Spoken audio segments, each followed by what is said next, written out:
Assalamualaikum warahmatullahi wabarakatuh, anak-anak. Warahmatullahi wabarakatuh. Ya, bagaimana kabarnya hari ini? Semua sehat? Alhamdulillah, kita semua sehat. Ibu cek di sini sudah banyak yang masuk ya di room kita ya. Coba Ibu mau dengar semangatnya dulu. Sudah siap semua? Iya. Sebelum kita mulai kegiatan hari ini, silakan kepada Upi untuk memimpin doa. Sebelum belajar, marilah kita berdoa terlebih dahulu. Berdoa dimulai. Amin ya Amin ya Robbal. Hari ini kita akan belajar tentang tema 1, selamatkan makhluk hidup, subtema 1, tumbuhan sahabatku. Pembelajaran yang pertama. Semua siap? Siap, semangat. Selanjutnya kita akan menyanyikan lagu wajib nasional.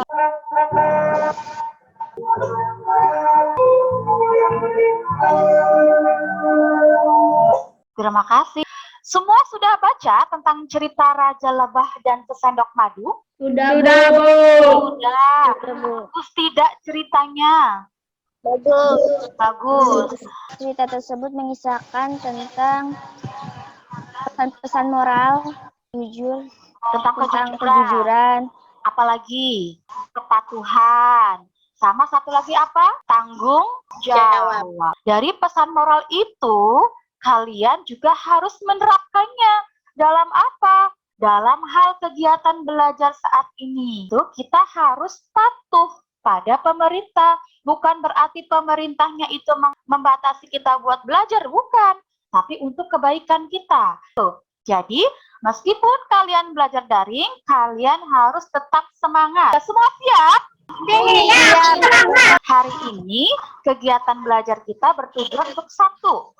Kalian itu mampu menyimpulkan informasi penting dari sebuah teks beserta menuliskan laporan tentang budaya dari 2 negara anggota ASEAN. Itu tujuan belajar kita hari ini. Coba ada gambar apa saja di situ? Sebutkan. Manusia. Ada manusia, apalagi? Tumbuhan. Apalagi apa? Sapi, kerbau, ada ayam, ada ayam, ada burung. Ya, banyak ya. Perhatikan tumbuhan di sekitarmu. Coba kalau kalian pahami dari gambar dan kalian lihat tumbuhan di sekitar kalian, apa sih manfaat tumbuhan?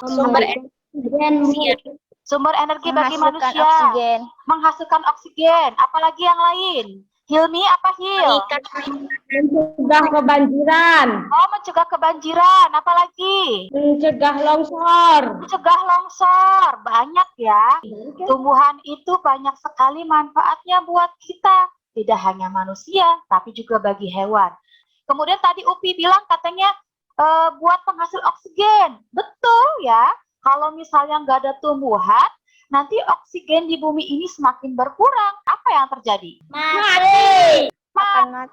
Iya betul, hewan dan manusia ketika mereka kekurangan oksigen tentunya juga akan mati, bisa juga punah ya. Jadi adanya tumbuhan itu penting bagi kehidupan. Edo memperhatikan bahwa ternyata tumbuhan itu banyak manfaatnya. Kemudian dia itu diberikan tugas oleh gurunya untuk membuat laporan terkait tentang tumbuhan. Kemudian Edo membuat sebuah teks laporan hasil pengamatan.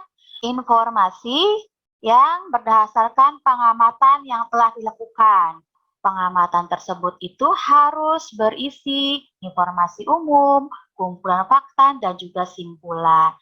Nah, kita lihat bersama ya, ini adalah hasil pengamatan Edo. Si Edo liburan ke rumah pamannya. Pamannya petani jagung. Akhirnya Edo membuat laporan tentang perkembangbiakan jagung.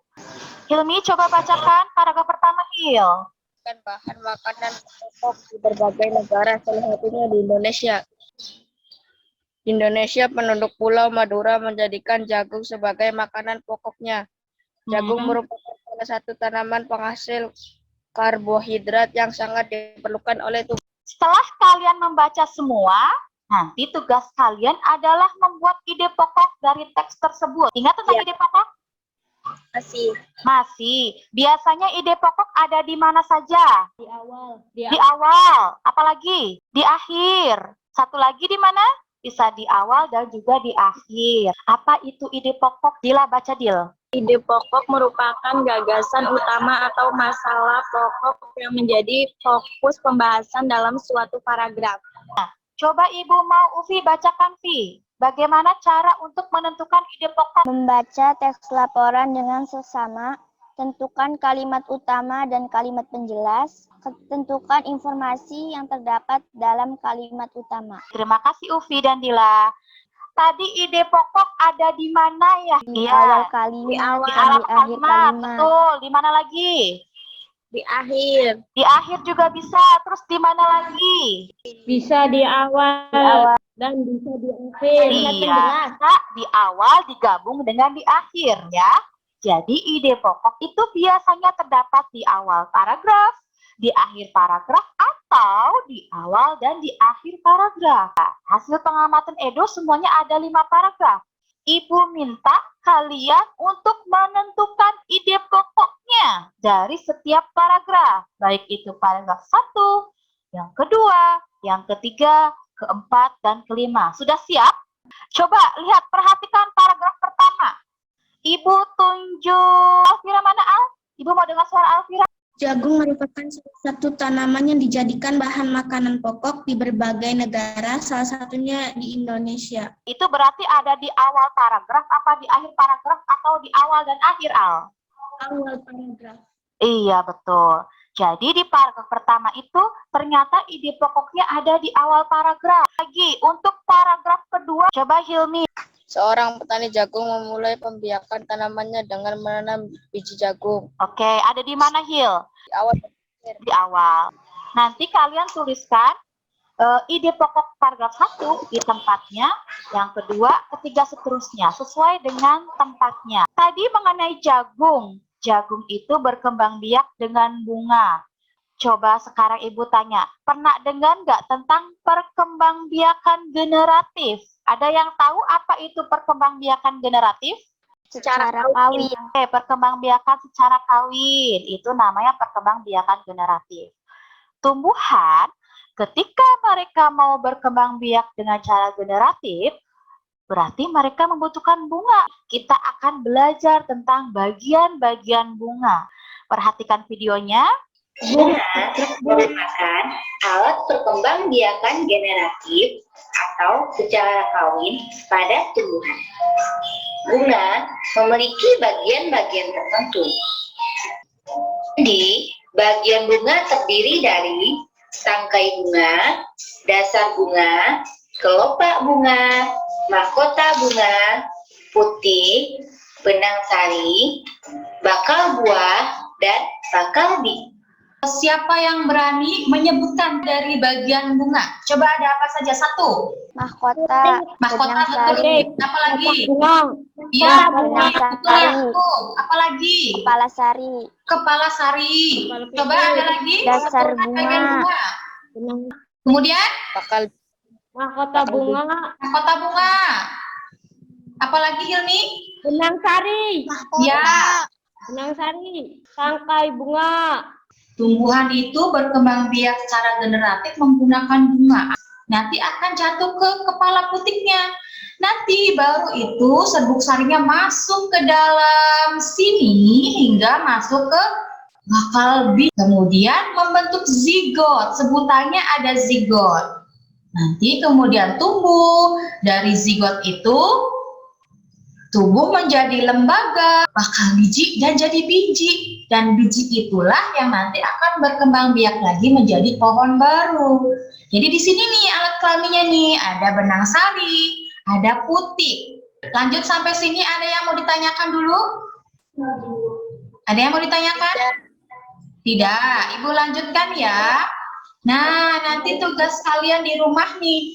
Ibu minta kalian untuk memilih atau mencari sebuah bunga, terserah bunga apa saja bebas yang ada di lingkungan kalian. Bagian bunganya digambar, kemudian ditulis bagaimana cara penyerbukannya. Sekarang bayangkan, gimana kalau ternyata tumbuhan itu tidak bisa berkembang biak, apa yang terjadi? bumi akan mati. Akan Karena mati tidak terus bisa bagaimana? menghasilkan oksigen. Ketika tumbuhan tidak bisa berkembang biak, tumbuhannya akan punah. Ya, nanti akan punah. Kemudian, apa dampaknya? Ya, bagi hewan dan manusia tentunya akan berkurangnya sumber energi, bahan makanan, dan juga berkurangnya oksigen di bumi. Ini ada bunga apa ini ya? Bunga sepatu dan Kamboja. Untuk di Malaysia sendiri, biasanya digunakan sebagai bahan pewarna. Kemudian yang kedua ada bunga Kamboja. Bunga Kamboja ditemukan juga selain di Indonesia, ada di Laos. Di sana biasanya digunakan untuk upacara keagamaan. Ada Indonesia, ada Laos, ada Malaysia. Mereka itu adalah negara-negara yang ada di Asia Tenggara loh. Pernah dengar kata ASEAN? Pernah, Bu. Itu ASEAN. ASEAN adalah sebuah organisasi organisasi internasional yang beranggotakan negara-negara di kawasan Asia Tenggara. Betul, ASEAN adalah organisasi internasional yang beranggotakan negara-negara di Asia Tenggara. Ini ada tokoh-tokoh pendiri ASEAN. Silakan Ibu mau pilih, Meli bacakan Mel. Ada tokoh-tokoh pendiri siapa aja Mel? Satu. Ada Malik, Malik, kedua. Janet Homan, Ezra Jonam, Narciso Ramos. Kemudian ASEAN ini berkembang yang awalnya hanya itu 5 negara itu kemudian diikuti oleh negara-negara lain di Asia Tenggara. Yaitu ada Brunei, ada Vietnam, Laos, dan Myanmar, serta Kamboja. Ini semuanya Ibu bagikan ya linknya di materi ajar. Sudah dibaca semua? Jika semua sudah membaca, nanti tugas yang Ibu berikan adalah kamu harus menuliskan. Pilih 2 negara, cari perbedaan dan persamaannya. Misalnya perbedaannya, bahasanya bedanya apa, mata uangnya apa, persamaannya, misalnya dari bunganya, di sana juga tumbuh bunga apa, tentukan persamaannya apa, kemudian perbedaannya apa. Ya, sampai sini paham? Ternyata kita sudah belajar tentang ide pokok, belajar tentang bagian-bagian bunga, tentang ASEAN. Nanti Ibu akan kirimkan link. Di situ ada pertanyaan tentang kegiatan belajar hari ini. Kalian isi sampai selesai. Paham? Paham. Dari awal belajar sampai akhir. Bagian mana tuh yang menyenangkan yang kalian lihat tadi? Bagian apa saja? Bagian pembelajaran ASEAN. Yang bagian Pembelajaran ASEAN ASEAN. berarti. Bunga. Oh, melihat bagian bunga. Oke. Nanti dibaca lagi materi ajarnya. Kalian boleh menanyakan ketika tidak paham di grup ya, nanti Ibu jawab. Karena kegiatan kita tidak hanya sinkronus ya. Kita juga ada asinkronus. Silakan ketika kalian tidak paham, kalian boleh menanyakan itu ke Ibu. Tadi mengenai tugas yang mencari bunga, kalian gambarkan bunganya, kemudian kalian tuliskan bagaimana cara penyerbukannya. Itu boleh kalian searching di Google, tapi dengan catatan harus didampingi oleh orang tua. Nanti tugasnya dikumpulkan, difoto lewat WhatsApp grup, kirim ke Ibu. Kemudian LKPD nanti dikumpulkan. Terima kasih untuk kegiatan belajar hari ini. Silakan Dila pimpin doa hari ini, Dil. Setelah belajar, mari kita berdoa. Terima kasih. Sampai jumpa lagi. Wassalamualaikum warahmatullahi wabarakatuh. Waalaikumsalam warahmatullahi wabarakatuh.